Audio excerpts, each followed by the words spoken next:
మరి మీ అయ్య జాగీర్ అని ఈడబ్ల్యూఎస్ కోటా తీసుకుంటున్నారా 10%? ఏమంటారు అది? మీ అయ్య జాగీర్ అని తీసుకుంటా ఉన్నారా?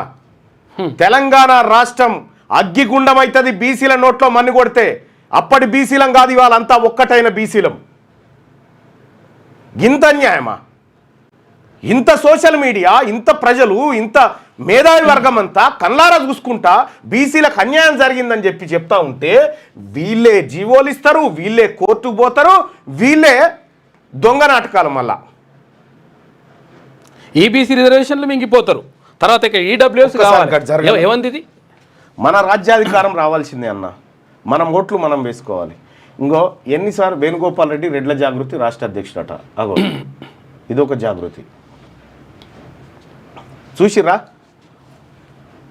రెడ్లు వాళ్ళ అన్ని పార్టీలలో అన్ని నాయకులని కలిసి పిటిషన్లు వేస్తూ ఉన్నారు. వాడు ఏ పార్టీలో ఉన్నా రెడ్డే.